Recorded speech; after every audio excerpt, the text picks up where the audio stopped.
There once were two little boys who loved to run and jump and play, Billy and Theo. They loved chocolate cakes, soda pop, Pop-Tarts, macaroni and cheese, and ice cream.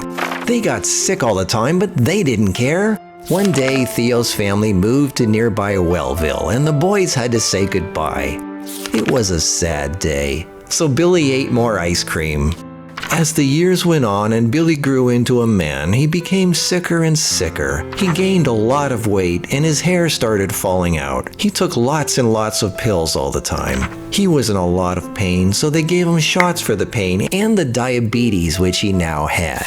As his body parts stopped working inside him, doctors removed them one by one until he had very few body parts left. He lost his vision, his hair, his teeth, and his happiness.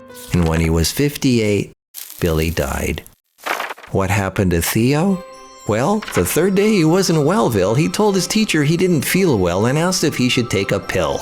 The teacher laughed and said, "Ha, don't be silly. Stop eating that junk food and only eat and drink what you can find in nature, like fresh fruits, vegetables, and green stuff. You can make your own ice cream, but without milk and sugar, and it tastes just as good." The teacher showed Theo how to make his own healthy chocolate shakes and even healthy macaroni and cheese from nothing but fresh plants. Amazing. Life for Theo was delicious and fun, and he never got sick ever again. He's 85 now and still going strong.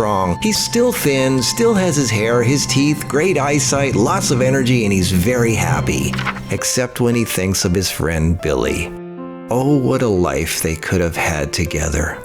If you're becoming like Billy and you're still alive, it's not too late. Read the book Heal Yourself 101. The ebook version is free. And if you want to learn how to make healthy ice cream, Pop-Tarts, and chocolate cake from nothing but uncooked plants, get the cookbook at healthycookbook.com. You deserve a great, happy life. So subscribe to this channel for all kinds of great health tips and recipes.